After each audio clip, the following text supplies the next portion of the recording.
हरे कृष्णा। आप सभी लोग का भगवत गीता में स्वागत है। और आज हम लोग चर्चा करेंगे भगवत गीता का 47 श्लोक संख्या 47 से लेकर अध्याय 2। ओम अज्ञानतिमिरन्धस्य ज्ञानाञ्जनशलाकया चक्षुर्मिलितं येन तस्मै श्रीगुरुवे नमः। श्रीचैतन्यमनोभीष्टं स्थापितं येन भूतले स्वयं रूप कदा मह्यं ददाति स्वपदान्तिकम्। वन्देऽहं श्रीगुरो श्रीयुतपदकमलं श्रीगुरुं वैष्णवांश्च श्रीरूपं साग्रजातां सहगण रघुनाथान्वितं तं सजीवम् साद्वैतं सावधूतं परिजनसहितं कृष्ण चैतन्य देवं श्रीराधा कृष्ण पादान् सहगण रघुनाथा विशाखां। हे कृष्ण करुणा परसों लेना करके कल मैं निकालना आऊंगी, बोले मेरे हस्बैंड यहाँ थे नहीं। हे कृष्ण करुणा सिंधु दीनबंधो जगतपते गोपेश गोपिका कांत राधा कांत नमस्तुते। तप्त कांचन गौरांगी राधे वृंदावनेश्वरी वृषभानुसुते देवी प्रणमामि हरिप्रिये। वाञ्छाकल्पतरुभ्यस्य कृपा सिन्धुवेव च पतितानां पावनेभ्यो वैष्णवेभ्यो नमो नमः। जय श्री कृष्ण चैतन्य प्रभु नित्यानंद श्री अद्वैत गदाधर श्रीवासादि गौर भक्तवृंद। हरे कृष्णा कृष्णा कृष्णा हरे हरे हरे राम राम राम हरे हरे। ओम नमो भगवते वासुदेवाय। ओम नमो भगवते वासुदेवाय। ओम नमो भगवते वासुदेवाय।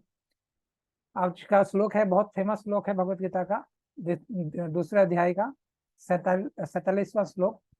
कर्मण्येवाधिकारस्ते मा फलेषु कदाचन मा कर्म फल हेतुभो मा ते संगस्त्व कर्मणि। कर्मणेवाधिकारस्ते मा फलेषु कदाचन मा कर्म फल हेतु भो माते संगस्त्व कर्मणि। कर्मणि कर्म करने में एवं निश्चय ही अधिकार अधिकार ते तुम्हारा माँ कभी नहीं फलेषु कर्म फलों में कदाचन कदापि माँ कभी नहीं कर्म फल कर्म का फल हेतु कारण भू हो माँ कभी नहीं ते तुम्हारी संग आसक्ति अस्तु हो अकर्मणि कर्म न करने में। तुम्हें अपना कर्म कर्तव्य करने का अधिकार है, किंतु कर्मों के फल के तुम अधिकारी नहीं। तुम न तो अपने आप को अपने कर्मों के फलों का कारण मानो और न ही कर्म न करने में कभी आसक्त हो। देखिए, बहुत समझना, बहुत सावधानी समझना है। यहाँ पर तीन विचारणीय चीजें हैं। एक है कर्म, स्वधर्म, विकर्म और अकर्म। कर्म क्या है? स्वधर्म, जो जिसका आदेश प्रकृति के गुणों के अधीन प्राप्त किया जाता है और प्रकृति और अधिकारी की संपत्ति के बिना अधिकारी की संपत्ति के बिना किए गए जो कर्म हैं वो विकर्म कहलाते हैं। अधिकारी की संपत्ति के बिना किए गए कर्म विकर्म। और अकर्म का अर्थ है कि अपने कर्मों को न करना। तो भगवान ने अर्जुन को उपदेश दिया कि वो निष्क्रिय न रहे, अभी तो फल के प्रति आसक्त हुए बिना कर्म करे।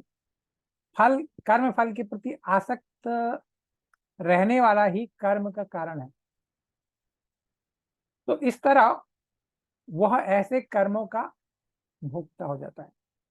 अगर हम कर्म के फल के प्रति आसक्त हो जाते हैं तो ऐसे कर्म फल का भोक्ता हो जाते हैं।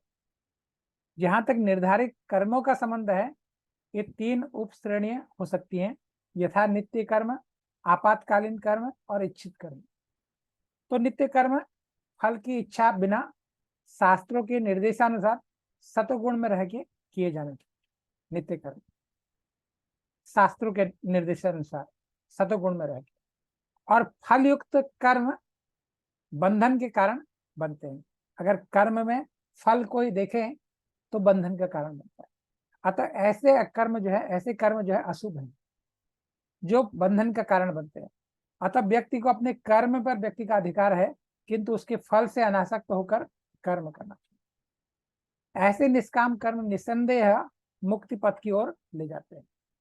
अगर कर्म के फल से अनासक्त होकर कर्म करते हैं तो ऐसे निष्काम कर्म जो है मुक्ति के पथ की ओर ले जाते हैं। अतः भगवान ने अर्जुन को फल आसक्ति रहित होकर कर्म स्वधर्म में के रूप में युद्ध करने की आज्ञा दी। उसका युद्ध विमुख होना आसक्ति का दूसरा पहलू है। आसक्ति है किससे? अपने परिजनों से और युद्ध से, इसलिए विमुख हो रहे हैं। ऐसी आसक्ति से कभी मुक्ति की प्राप्ति नहीं होती। आसक्ति चाहे स्वीकारात्मक हो चाहे निषेधात्मक, वो बंधन का कारण। अकर्म पापमय है। यहाँ पर जो अकर्म यानी वो कार्य नहीं करेगा तो उसको अकर्म कहा गया। तो अतः कर्तव्य के रूप में युद्ध करना ही अर्जुन के लिए मुक्ति का एकमात्र कल्याणकारी मार्ग था। अगला श्लोक, योगस्तु कर्माणि योगस्तु कर्माणि संगम त्यक्त्वा धनंजय सिद्ध असिद्धयो समो भूत्वा समत्वम योग उच्यते। योगस्त संभाव होके, कुरु करो, कर्माणि अपने कर्म, संगम आसक्ति को, त्यक्त्वा त्याग कर, धनंजय हे अर्जुन, सिद्ध असिद्धयो सफलता तथा विफलता में, सम संभाव, भूत्वा होकर, समत्वम समता, योग योग उच्यते कहा जाता है। हे अर्जुन, जय तथा पराजय की समस्त आसक्ति पर संभाव से अपना कर्म करो। यानी जय और पराजय की समस्त आसक्ति को त्याग कर संभाव से अपना कर्म करो, और ऐसी समता योग कहलाती है। तो कृष्ण अर्जुन से कहते हैं कि वो योग में स्थित होकर कर्म करे। और योग क्या है? योग है सदैव चंचल रहने वाली इंद्रियों को बस में रखते हुए परम तत्व में मन को एकाग्र करना। अब परम तत्व है कौन? परम तत्व भगवान श्री कृष्ण है। भगवान ही परम तत्व है, क्योंकि वे स्वयं अर्जुन को युद्ध करने के लिए कह रहे हैं, और अर्जुन को युद्ध के फल से कोई सरोकार नहीं है। जय हो चाहे पराजय हो, कृष्ण के लिए विचारणीय है। अर्जुन को तो बस कृष्ण के निर्देश के अनुसार कर्म करना है। कृष्ण के निर्देश का पालन करना ही वास्तविक योग है, और इसका आभास कृष्ण भावनामृत नामक विधि के द्वारा किया जाता है। एकमात्र कृष्ण भावनामृत के माध्यम से ही स्वामित्व भाव का परित्याग किया जा सकता है, और यही स्वामित्व का भाव क्या है? हमारे बंधन का कारण। इसके लिए उसे कृष्ण का दास या उनके दासों का दास बनना चाहिए। और कृष्ण भावनामृत में कर्म करने की यही विधि है, जिसे योग में स्थित रहकर कर्म किया जा सकता है। अर्जुन क्या क्षत्रिय है, अतः वो वर्णाश्रम धर्म का अनुयायी है। जैसे ब्राह्मण, क्षत्रिय, वैश्य, शूद्र, वर्णाश्रम धर्म में 4 वर्ण है। विष्णु पुराण में कहा गया है कि वर्णाश्रम धर्म का एकमात्र उद्देश्य क्या है? भगवान विष्णु को प्रसन्न करना है। सांसारिक नियम यह है कि लोग पहले अपनी तुष्टि करते हैं, और फिर यहाँ तो अपने को तुष्ट न करके कृष्ण को तुष्ट करना है, और कृष्ण को तुष्ट किए बिना कोई वर्णाश्रम धर्म का पालन भी नहीं कर सकता। और यहाँ पर परोक्ष रूप से अर्जुन को कृष्ण द्वारा बताई गई विधि के अनुसार कर्म करने का आदेश दिया गया। अगला श्लोक, दूरेण हि अवरं कर्म बुद्धियोगा धनञ्जयः बुद्धो शरणम् अन्विच्य कृपणा फलहेतवः दूरेण हि अवरं कर्म बुद्धियोगा धनञ्जय बुद्धो शरणम् अन्विच्य कृपणा फलहेतवः। तो बता रहे हैं कि दूरेण, दूर से ही त्याग कर दो। किसका? ही, निश्चय ही, अवरम, गर्हित या निंदनीय कर्म, कर्मों का, बुद्धि योगात, कृष्ण भावनामृत के बल पर, धनंजय, हे संपत्ति को जीतने वाले, बुद्धो, ऐसी चेतना में, शरणम, पूर्ण समर्पण, आश्रय, अनिविच्छ, प्रयत्न करो, कृपणा, कंजूस व्यक्ति, फल हेतुवा, सकाम कर्म की अभिलाषा वाले। तो हे धनंजय, भक्ति के द्वारा समस्त गर्हित कर्मों से दूर रहो और उसी भाव से भगवान की शरण ग्रहण करो। जो व्यक्ति अपने सकाम कर्म फलों को भोगना चाहते हैं, वही कौन है? कृपण है। देखिए, जो व्यक्ति भगवान के दास के रूप में अपने स्वरूप को समझ लेता है, वह कृष्ण भावनामृत में स्थिर रहने के अतिरिक्त सारे कर्मों को छोड़ देता है, पूर्ण रूप से भगवान का बन जाता है। जीव के लिए ऐसी भक्ति कर्म का ही सही मार्ग है। जीव इसी से मुक्ति की ओर जा सकता है, भगवान की कृपा प्राप्त कर सकता है, भगवान के धाम को प्राप्त कर सकता है। इसके विपरीत जो कृपण है, जो कंजूस है, वो अपने सकाम कर्मों का फल स्वयं भोगना चाहता है और इससे वो भाव बंधन में और अधिक क्या होता है? फंसता जाता है। कृष्ण भावनामृत के अतिरिक्त जितने भी कर्म संपन्न किए जाते हैं, वे सभी क्या है? गर्हित हैं और वे इससे कर्ता जन्म मृत्यु के चक्र में लगातार क्या हो जाता है? उलझता जाता है, फंसता जाता है और कभी ऐसी आशंका नहीं की जा सकती कि मैं कर्म का कारण बनूं। कभी भी ऐसी आकांक्षा नहीं होनी चाहिए कि मैं कर्म का कारण बनूं, यानी मैं ही इसका फल का भोग करूं। कृष्ण भावनामृत में हर कार्य कृष्ण की तुष्टि के लिए किया जाता है और कृपणों को यह ज्ञात भी नहीं है कि देववश या कठोर श्रम से अर्जित संपत्ति का किस प्रकार सदुपयोग किया जा सकता है। तो मनुष्य को अपनी सारी शक्ति कृष्ण भावनामृत को अर्जित करने में लगा देनी चाहिए, तभी उसका जीवन क्या होगा? सफल होगा। नहीं तो कृपणों की भांति अभागे व्यक्ति अपनी मानवीय शक्ति को भगवान की सेवा में भी नहीं लगा पाते, क्योंकि शक्ति कहाँ से आती? भगवान से आती।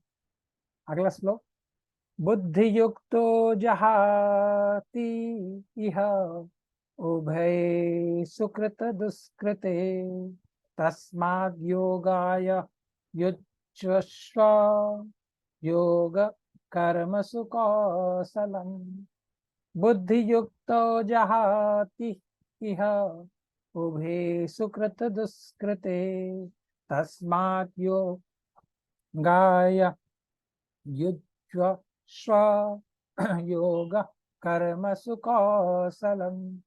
भक्ति में लगा रहने वाला, बुद्धि युक्त, जहाति, मुक्त हो सकता है, यह इस जीवन में, उभय, दोनों, सुकृत दुष्कृते, अच्छे तथा बुरे फल, तस्मात्, अतः, योगात, भक्ति के लिए, युज्य स्व, इस तरह लग जाओ, योग, कृष्ण भावनामृत, कर्मसु, समस्त कार्यों में, कौशलम, कुशलता, कला।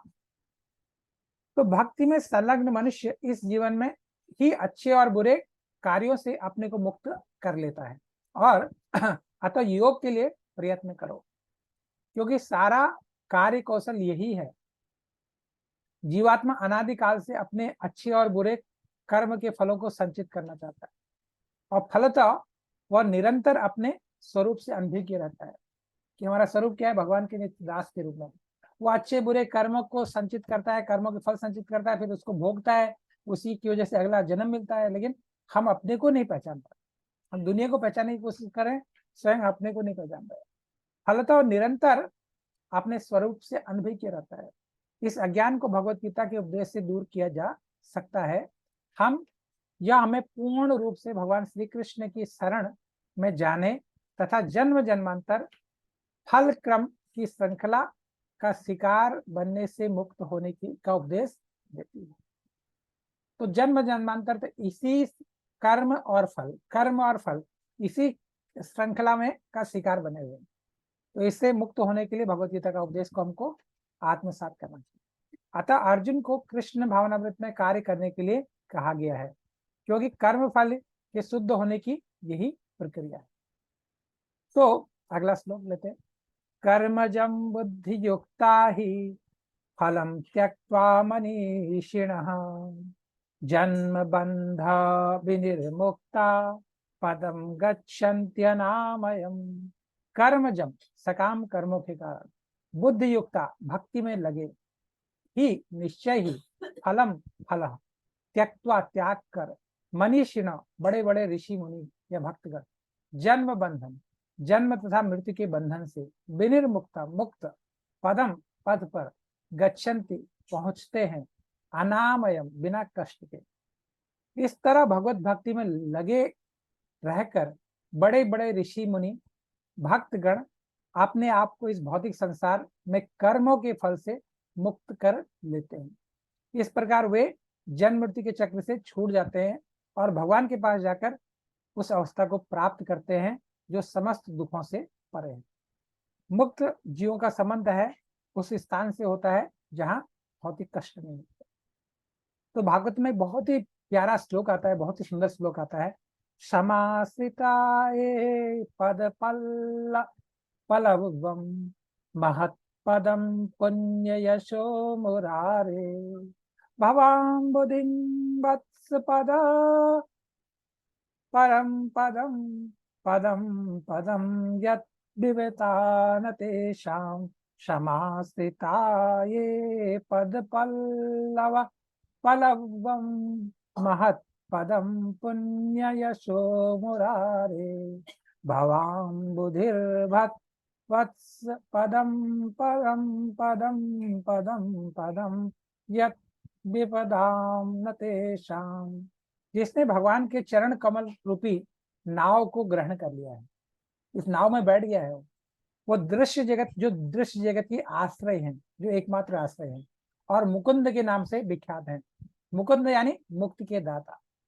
उसके लिए भव सागर क्या हो जाता है, गौखुर में समाये हुए जल के समान है। देखिए बरसात में हम देखते हैं गाँव में क्या होता है, जब जमीन गीली होती है तो गाय क्या करती, चलती है तो खुर बन जाते हैं, खुरों के निशान। और गाय के खुरों के निशान में जितना जल भरता है, ये भवसागर का दरिया, भवसागर एक गोखुर में समाये हुए जल के समान हो जाता है। इसके लिए जिसने भगवान के चरण कमल की शरण ग्रहण करी। और उसका परम लक्ष्य परम पदम है, अर्थात वह जहां भौतिक कष्ट नहीं है वही क्या है, वैकुंठ है। और वह स्थान जहां पद पद पर संकट है, वह स्थान नहीं जहां पद पद पर संकट है। तो कहने का मतलब यह है, जिसने भगवान के चरण कमल रूपी नाव को ग्रहण कर लिया और जो दृश्य जगत के आश्रय हैं और मुकुंद के नाम से विख्यात हैं और मुक्ति के दाता हैं, उसके लिए ये भवसागर गौखुर में समाये हुए जल के समान हो जाता है। उसका लक्ष्य परम पदम, और वह स्थान जहां भौतिक कष्ट नहीं है, उसका ये लक्ष्य होता है। और उसका नाम क्या है, वैकुंठ है। और यह स्थान जहां पद पर संकट, कहीं कोई संकट नहीं, ये वैकुंठ है जहां कोई कुंठा ही नहीं है। अज्ञान बस मनुष्य ये नहीं समझ पाता कि ये भौतिक जगत एक दुखमय स्थान है, दुखालयम अशाश्वत, जहां पद पर कष्ट ही कष्ट है। केवल अज्ञान बस अल्पज्ञानी मनुष्य यह सोचकर कि कर्मों से वो सुखी रहेंगे, हमारी अज्ञानता है कि हम ऐसा कर्म करेंगे हम सुखी रहेंगे, लेकिन ऐसा नहीं होता। हम अपने कर्मों से सुखी नहीं रह सकते।